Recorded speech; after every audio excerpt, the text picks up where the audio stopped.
అందరికీ నమస్కారం. బ్యాచిలర్స్ కానీ కొత్తగా పెళ్ళైన వాళ్ళు కానీ ఎక్కువ కష్టపడకుండా అన్నీ కలిపి పెట్టేసి సింపుల్గా చేసుకునేలా మంచి టేస్టీ చికెన్ ఫ్రై ఇప్పుడు చూపిస్తాను. పప్పుచారు చారుల్లో నంచుకోవడానికి కానీ లేదా పులావ్ లాంటి వాటిలోకి సర్వ్ చేసుకోవడానికి, చివరికి వైట్ రైస్ చపాతీ లాంటి వాటిలో తినడానికి కూడా ఎంతో రుచిగా ఉండే ఈ ఫ్రై చేయడం కోసం ఇలా బ్లెండర్ జార్ తీసుకుని 3 టేబుల్ స్పూన్ల ధనియాలు, 1 టీ స్పూన్ జీలకర్ర, 1 టీ స్పూన్ సోంపు, కొద్దిగా దాల్చిన చెక్క, చాలా కొద్దిగా జాపత్రి, 1 అనాస పువ్వు, 6-7 యాలకులు, 4 లవంగాలు వేసుకొని చాలా మెత్తని పౌడర్లా గ్రైండ్ చేసుకోవాలి. ఇలాంటి కొద్దిపాటి మసాలాలు కానీ మిల్క్ షేక్లు, స్మూదీలు, చట్నీలు లాంటివి ప్రిపేర్ చేసుకోవడానికి బ్యాచిలర్స్కి కానీ చిన్న ఫ్యామిలీస్కి కానీ ఇలాంటి చిన్న సైజులో ఉండే పర్సనల్ బ్లెండర్ చాలా బాగుంటుంది. ఇక్కడ నేను వాడుతున్నది అగారో రేగల్ న్యూట్రీ బ్లెండర్ అనమాట.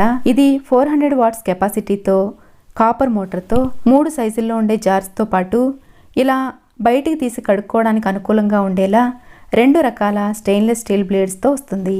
మనం ఏవైనా జ్యూసులు లాంటివి ప్రిపేర్ చేసుకున్నప్పుడు సీవ్ లిడ్ని పెట్టుకొని వడకట్టి డైరెక్ట్గా పోసుకోవచ్చు. అలాగే జ్యూస్ లాంటివి ప్రిపేర్ చేసుకున్నప్పుడు వేరే గ్లాస్లో పోసుకునే అవసరం లేకుండా సిప్పర్ లిడ్ పెట్టుకుని డైరెక్ట్గా సర్వ్ చేసుకోవచ్చు.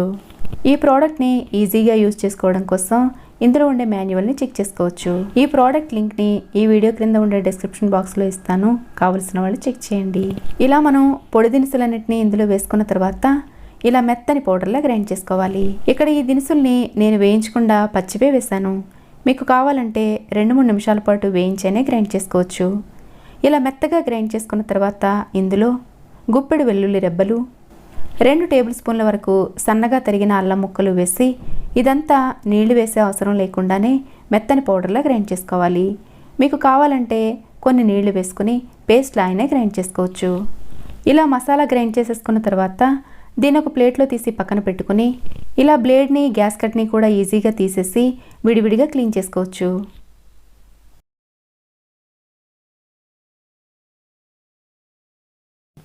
ఇలా చక్కగా కడిగి క్లీన్ చేసుకున్న తర్వాత ఈజీగా ఇలా ఫిక్స్ చేసుకుని అవసరమైనప్పుడు వాడుకోవచ్చు. మనం మసాలా ప్రిపేర్ చేసుకున్నాం కదా, ఇప్పుడు చక్కగా శుభ్రంగా కడిగి క్లీన్ చేసుకున్న 1 కిలో చికెన్ని తీసుకోవాలి. అయితే చికెన్లో అసలు నీళ్ళేమీ లేకుండా చూసుకోవాలి. ఇప్పుడు ఇందులో రుచికి సరిపడా ఉప్పు, మంచి కలర్ ఉండే కారం 3 టేబుల్ స్పూన్ల వరకు వేసుకొని 1/2 స్పూన్ పసుపు కూడా వేసి మనం గ్రైండ్ చేసి పెట్టుకున్న మసాలా అంతా వేసుకోవాలి. తర్వాత 2 మీడియం సైజు ఉల్లిపాయల్ని సన్నగా పొడవుగా కట్ చేసిన ముక్కలు కూడా వేసుకొని తినే కారానికి తగ్గట్టు 10 వరకు పచ్చిమిర్చీలను సన్నగా కట్ చేసిన ముక్కలు, కొద్దిగా కరివేపాకు వేసి ఈ చికెన్ ఫ్రైకి సరిపడినంత నూనె వేసుకోవాలి. ఇక్కడ నేను దాదాపు 100 గ్రాముల వరకు నూనె వేశాను. ఇలా ఇవన్నీ వేసుకున్న తర్వాత మీకు కావాలంటే అరచక నిమ్మరసం కూడా పిండుకోవచ్చు. ఇప్పుడు ఉల్లిపాయల్ని ఇలా చేత్తో ఒకసారి గట్టిగా మెదిపి ఈ మసాలా అంతా ముక్కలకి పట్టేలా బాగా కలపాలి. సండే రోజు మీకు ఎక్కువ పని ఉండకూడదు అనుకున్నట్లయితే ఈ ప్రాసెస్ అంతా మీరు సాటర్డేనే చేసుకొని ఇలా మసాలా పట్టించిన ఈ చికెన్ని నార్మల్ ఫ్రిడ్జ్లో ఒక రాత్రంతా ఉంచుకొని మరుసటి రోజు ఇలా ఫ్రై చేసుకోవచ్చు.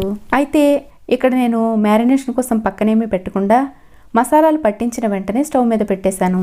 మీకు కావాలంటే అరగంట సేపు పక్కన పెట్టుకుని ఆ తర్వాత అయినా ఫ్రై చేసుకోవచ్చు.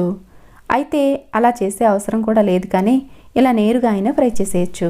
ఇలా మసాలాలన్నీ పట్టించుకున్న ఈ చికెన్ని స్టవ్ మీద పెట్టి మొదటి 5 నిమిషాలు మంట హై ఫ్లేమ్లో ఉంచేసరికి ఇలా ఇందులో నుండి నీళ్లు ఊరడం స్టార్ట్ అవుతాయి. అయితే ఇలా స్టవ్ మీద కూర పెట్టిన తర్వాత మనం మధ్య మధ్యలో కూర తిప్పడం తప్ప ఇంకా వేరే చేసే పని ఏమీ ఉండదు.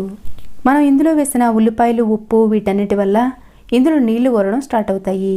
అయితే ఈ ఊరిన నీళ్ళన్నీ కూడా ఎగిరిపోయి చికెన్ మెత్తగా ఉడికి ఆయిల్ సపరేట్ అయ్యే వరకు ఫ్రై చేసుకోవాలి.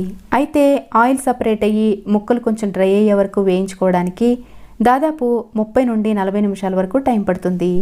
ఇక్కడ దాదాపు అరగంట తర్వాత మీకు చూపిస్తున్నాను. కూర చక్కగా ఉడికిపోయి ఆయిల్ సపరేట్ అవుతుంది కదా, ఇందులో మంచి ఫ్లేవర్ కోసం 1 స్పూను నెయ్యి కూడా వేసుకొని ఇదంతా ఒకసారి కలిపి అన్నంలో సర్వ్ చేసుకోవడం కోసం అయితే ఇదే స్టేజ్లో సర్వ్ చేసేసుకోవచ్చు. అయితే ఫ్రై ఇలా జ్యూసీగా కాకుండా కొంచెం పొడి పొడిగా ఉంటే ఇష్టపడే వాళ్ళు మరికొంచెం సేపు మంట లో ఫ్లేమ్లోనే ఉంచి ఫ్రై చేసుకోవాలి. అయితే మనం స్టవ్ మీద పెట్టినప్పుడు మొదటి 5 నిమిషాలు మాత్రమే మంట హై ఫ్లేమ్లో ఉంచాలి. తర్వాత అంతా మంట లో ఫ్లేమ్లో మాత్రమే ఉంచి వేయించుకోవాలి. లేదంటే అడుగు పట్టేసే అవకాశం ఉంటుంది. ఇలా కూర అంతా చక్కగా ఉడికిన తర్వాత ఈ స్టేజ్లో టేస్ట్ చెక్ చేసుకొని కావాలంటే ఉప్పు కారం లాంటివి అడ్జస్ట్ చేసుకోవచ్చు. అయితే నాకు ఇందులో నిమ్మరసం పిండడం ఇష్టం లేదు కాబట్టి నేను వేయట్లేదు. మీకు కావాలంటే ఇదే స్టేజ్లో అరచెక్క నిమ్మరసం పిండుకోవచ్చు, లేదా చికెన్ మ్యారినేషన్ ఎప్పుడైనా పిండుకోవచ్చు. అయితే మనకి బయట రెస్టారెంట్స్లోనూ పలావ్ సెంటర్స్లోనూ దొరికే టేస్ట్ రావాలంటే చికెన్ ఫ్రై చేసేటప్పుడు పావు స్పూన్ టేస్టింగ్ సాల్ట్ వేసి వేయించుకోవచ్చు. టీనేజ్ పిల్లలు మొదలుకొని ఎవరైనా ఈజీగా చేసుకోగలిగే ఈ simple and easy chicken fry మీకు కూడా నచ్చినట్లయితే లైక్ చేయడం మర్చిపోకండి. Thanks for watching.